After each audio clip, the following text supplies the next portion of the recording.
বুদ্ধি, এই বুদ্ধি, ওঠ ওঠ। আমরা বের হয়েছিলাম, দিদির কিছু নেলসের জিনিস কেনার ছিল, এগুলি কিনতে।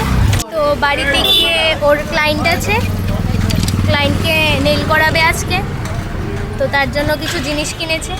এখন বাড়ি যাচ্ছি। এখানে এসেছিলাম একটু ঘোরাঘুরি করতে, এই জায়গাটা একটু হেঁটেই যেতে হয়। আর এই জায়গাটা না সত্যি খুব সুন্দর ফটো তোলার জন্য, টাইম স্পেন্ড করার জন্য। তো তোমরা যদি বুঝে থাকো তাহলে অবশ্যই আমাকে কমেন্টে জানাও। তারপর বাড়িতে এসে আবার এদের গান শুরু হয়ে গেল। ওয়াও,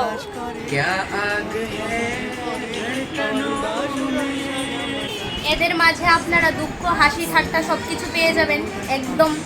তো গানের শেষে সবাই আবার একটু গল্প করছিল।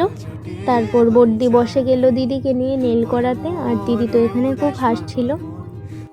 তো আজকের জন্য এতটুকুই, দেখা হবে পরের ভিডিওতে। Tata, by.